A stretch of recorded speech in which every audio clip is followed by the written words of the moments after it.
Money FM 89.3. Best of Friday Night Live. Thank Fitness It's Friday. Welcome back to the award-winning Thank Fitness. It's Friday. You're here with me, Dan Koh and Neil Humphreys. And today we're talking about health, especially for those in their late 40s and 50s. And people who identify with Neil, suffering from back pains or maybe some kind of aches that you never knew you had it until you wake up the next morning and suddenly, wow, the whole world has just turned upside down. Yeah, I'm not dying. I just want to make it clear. I'm still relatively fit. Yeah, I'm not dying yet. But yeah. But yes, mainstream gym culture, it usually focuses on the young. I mean, we've had a couple of guests on talking about, the latest fitness trends. We've got Hyrox that's taking the world by storm. And of course, unrealistic bodies and rapid transformation that may seem unreachable for even people like myself, right? Okay, the younger generations. So maybe if you find yourself, a little bit older and you ask yourself, is it too late for me to get started? Would there be a chance for me to fix whatever that's been possibly broken? Well, today we're going to find out how he's debunking the myth that gym fitness has to involve rapid transformation. We have with us in the studio, Benson Poh, the founder of Vigeo Personal Training. Good evening, Benson. How are you doing today? I'm good. Thank you for having me. Well, I have to say, I'm the main reason you're on this podcast, on this radio show. Straight away, I saw the email. I said, as soon as it said there is a growing group of Singaporeans in their 40s and above, I just said, yes, that's it. That's all I need. Immediately. So let's get into that. Why over 40s? Let's start there. Why do you specialize in over 40s training? Because after 40s, the rules of the game has changed. And physically, you're no longer the same, as Neil knows. And your priorities changes as well, right? You've got other priorities such as your work, your career, your family, kids, and then your body is no longer the same. Right? You cannot recover as well.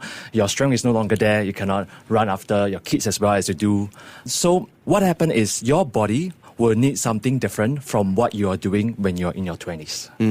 But the mainstream media mainstream fitness still pushes a lot about transformation, about looking good, but it leaves a lot of people who just look at fitness as a way to improve their health. And therefore, in Vigeo, what we really want to focus on is to use fitness as a tool to help them improve their life, not just within the gym, but outside the gym as well. Fantastic. Now, just before we get into what Vigeo does and what kind of services you offer there, can you tell us a little bit more about yourself? Because I know you've been in the fitness industry for decades now, right? And so take us back a little bit. I mean, what was the relationship like with fitness for yourself? And what were you doing before you became a trainer? I've always been a trainer for the past 18 years. Okay. Yeah, so I started as a trainer and I was young and I still, into the bodybuilding and wanting to look good. Yeah. But things changed when I met a few of my students when I was young.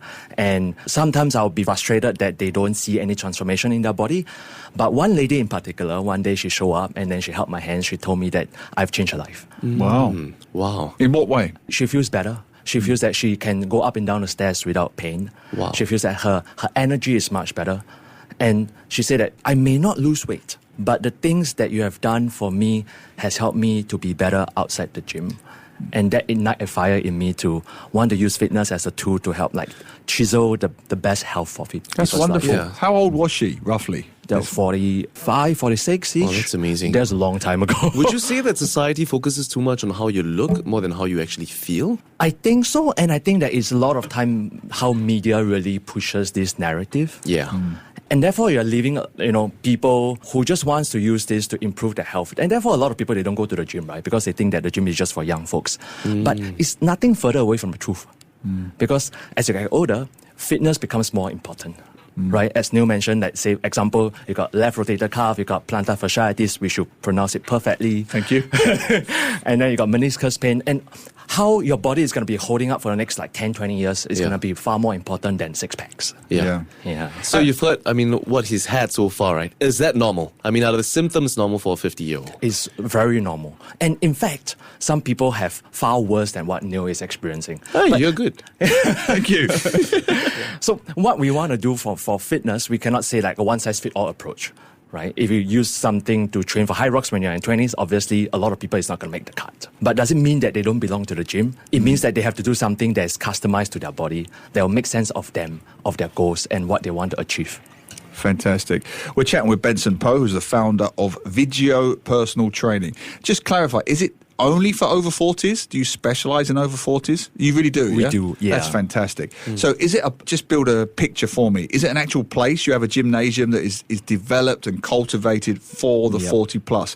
What does that look like? What kind of machines do you need? What kind of exercises do they do that cater to that demographic? There won't be a particular exercise because the exercise nor the equipment is important, is the program. Okay.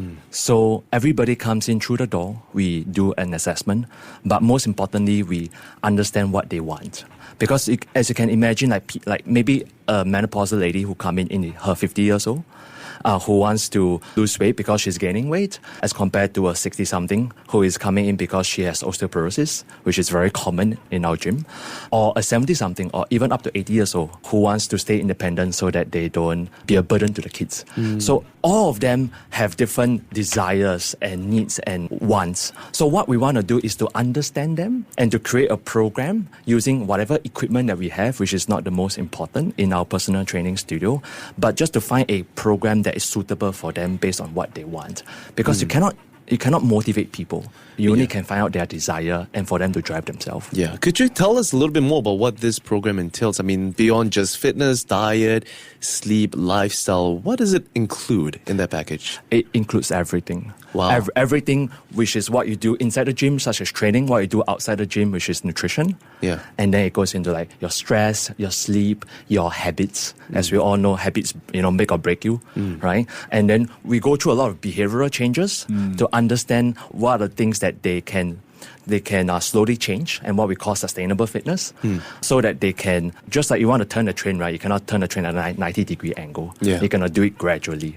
So we go everything into sleep, nutrition, diet, lifestyle, even how they feel about themselves, their energy level throughout the day. Wow. So is it group training or it's all individual? We have both one-on-one personal training, and we also have this our flagship model called semi-private personal training, which means that we have a coach who work with 4 people at a time. But the difference is we don't do a generic program. So everybody have their own customized program. Right. That's a terrific idea. And the reason I say that is because I've often thought about looking into this myself. But there is that cost factor, isn't there? People assume if it's one-on-one, it's gotta going to be be expensive. very, very expensive. But if you're doing small, tailored groups, I'm guessing that's much more accessible and much more affordable. Yeah, so that is why it's very popular, because people get the benefit of the one-on-one as well as kind of the group, because they're working alongside other people. No one wants to die alone. And it's much more affordable so that people can get the customized program without having to pay the price or without having to have the stress of someone looking at you all the time. Yeah. Now, you've been working with a lot of these Singaporeans with a lot of issues within your gym, right? I mean, what would you say are some of the main concerns that they have when they step into the gym for the first time? And what kind of issues do they plan on, addressing? I think most people are intimidated because they feel that they don't belong. They feel that they are too old, they are too unfit, they are too late to step foot into the gym. So the most important thing is to make an environment where it's welcoming for them, and to know that everybody deserves fitness, and everybody, you can start from anywhere you want and you won't be judged. Yeah. I think that's the most important. What are some of the success stories, people who've overcome that initial reluctance, that first hurdle? I can completely imagine what they must feel like. It's intimidating. They think everyone's going to look like Arnold Schwarzenegger. They're too old. They're too out of shape. But then they cross that first hurdle.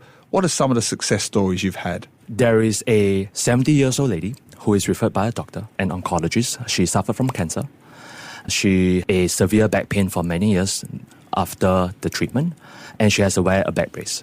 She couldn't bend over to do anything, right? After training, her 9-year-old grandchild ran towards her and then jumped onto her, and she managed to catch on to him without back pain, without back brace at all. Wow. We have another lady who just went through a knee replacement, not just went through, a couple of years ago, knee replacement surgery. Wasn't done very well. She unable to walk up and down the stairs without pain. And then the first time she stood up from the gym floor by herself, she cried. So those are what we call life-changing moments, that fitness means a lot to them. Not just what they can see in the mirror or what they can see in a gym, but in their life Yeah. and in their family members' life. That's so amazing. And honestly, it's so inspirational to know what kind of works you're making in people's lives today. And I mean, I think there's one thing that a lot of them would have in mind would be also the timeline. I mean, it's hard to put an exact duration of how long it would take for them to feel better. But based on trends, how long would you say would require for them to put in the work? Because after all, I mean, fitness is always a lifestyle. Yeah. But how do we know when it's actually working for them? How long would it take? There is unfortunately no answer to that. Yep. Because it's just like taking a cab, right? How long is the cab? It depends on where you are right now and where you want to be and what route it needs for you to get there. Okay. So I would say that there's really no timeline because everybody's starting point is very different. But more important than that is not how fast it takes for you to get there because you're not going to stop there. It's how long you stay there. Because you don't want to train for a timeline, you want to train for a lifetime. Last question from me. Okay, there'll be lots of people listening to our show like me, 40 plus, 50 plus. They know, deep down they know they need to see someone, they need to see a specialist, they need a gym workout, but they have that reluctance that you mentioned. Yeah. What would be your final advice to them?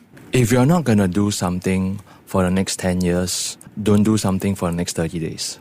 What I mean by that is I'm not discouraging people from working out, but you're always going to approach fitness from a long-term sustainable mindset because if you can do so, you'll do things that one, it's easy for you to do. Two, is something that you enjoy. And I think enjoyment is a huge factor. Yeah.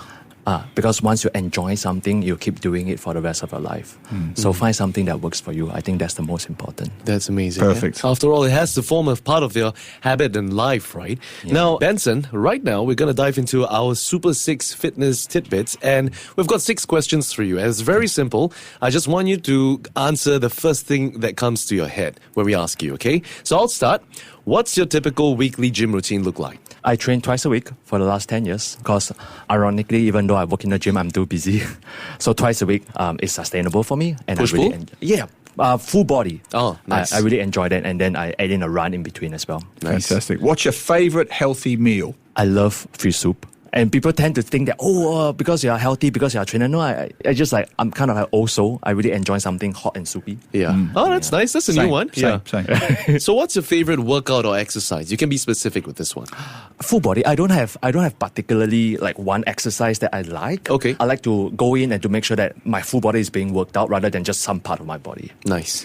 Okay, my favorite question, gym etiquette. What is the one thing in the gym that gym users do that annoys you? Guys, do not hog equipments. Yes.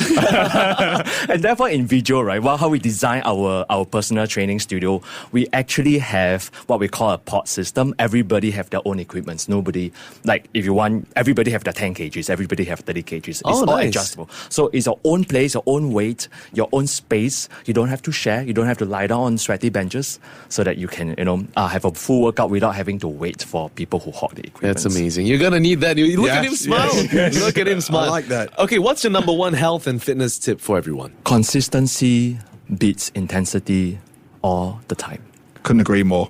Finally, what motivates you to stay on your fitness journey?